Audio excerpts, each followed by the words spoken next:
गंगा मैया की जय।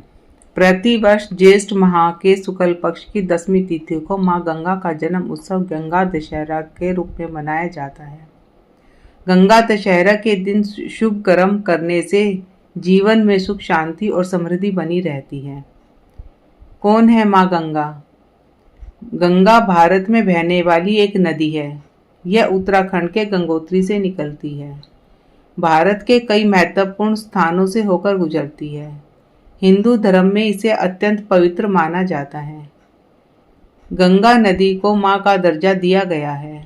माना जाता है कि गंगा का जल पुण्य देता है और पापों का नाश करता है। कैसे हुआ गंगा का अवतरण? पौराणिक कथा के अनुसार गंगा श्री विष्णु के चरणों में रहती थी। भागीरथ की तपस्या से शिव ने उन्हें अपनी जटाओं में धारण किया। फिर शिवजी ने अपनी जटाओं को 7 धाराओं में बांट दिया। ये धाराएं हैं नलिनी, हरदेनी, पावनी, सीता, चक्षुक, सिंधु और भागीरथ। भागीरथ ही गंगा हुई और हिंदू धर्म में मोक्षदायिनी मानी गई। इन्हें कहीं कहीं पार्वती की बहन भी कहा जाता है। अभी भी शिव की जटाओं में इनका वास है।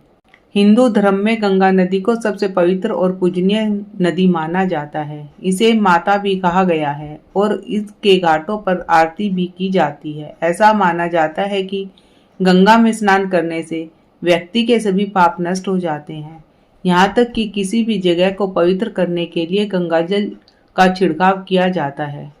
वहीं इसके जल को घरों में भी रखा जाता है। इसकी घरों में भी पूजा की जाती है। ऐसी मान्यता है कि घर में गंगाजल रखने से नकारात्मकता नहीं आती।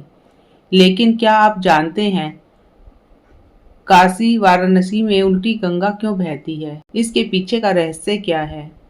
काशी में उल्टी गंगा बहने का कारण धार्मिक कारण है। पौराणिक कथा के अनुसार जब गंगा स्वर्ग से पृथ्वी पर आई तब वह अपने पूर्ण वेग के साथ पृथ्वी के हर एक स्थान पर जा रही थी ताकि पृथ्वी पर आया अकाल का संकट दूर हो सके। वहीं वाराणसी के घाट पर भगवान दत्तात्रेय तपस्या कर रहे थे। जब गंगा वहां से गुजरी तो अपने साथ उनके कमंडल और कुशा आसन को साथ बहा कर ले गई। 1.5 किलोमीटर आगे जाने के बाद मां गंगा को इस बात का आभास हुआ कि वह दत्तात्रेय के कमंडल और कुशा आसन को अपने साथ लाई है। इसके बाद मां गंगा फिर से उल्टी लौटकर भगवान दत्तात्रेय के पास पहुंची और उन्हें उनकी वस्तुएं वापस कर क्षमा मांगने लगी। जब भगवान दत्तात्रेय ने उन्हें क्षमा कर दिया तब मां गंगा पुनः सामान्य रूप से बहने लगी। आपको बता दें कि मणिकर्णिका घाट से तुलसी घाट तक गंगा उल्टी बहती है। इन दोनों घाटों के बीच की दूरी 1.5 किलोमीटर है और इतनी दूरी में करीब 45 घाट पड़ते हैं। गंगा के उल्टी बहने के पीछे धार्मिक और भौगोलिक 2 कारण हैं। पहले हम धार्मिक कारण पर बात करते हैं। वैसे गंगा नदी दक्षिण से उत्तर की ओर बहती है, लेकिन जब काशी में प्रवेश करती है तो इसका बहाव धनुष के आकार का हो जाता है, जिसके कारण गंगा दक्षिण से पूर्व की ओर मुड़ जाती है। इसके बाद पूर्व उत्तर की तरफ ऐसा इस स्थान पर घुमावदार होने के कारण है, जिसके कारण 1.5 किलोमीटर की दूरी में भंवर बन जाता है और मणिकर्णिका से तुलसी घाट तक देवी गंगा उल्टी बहती है।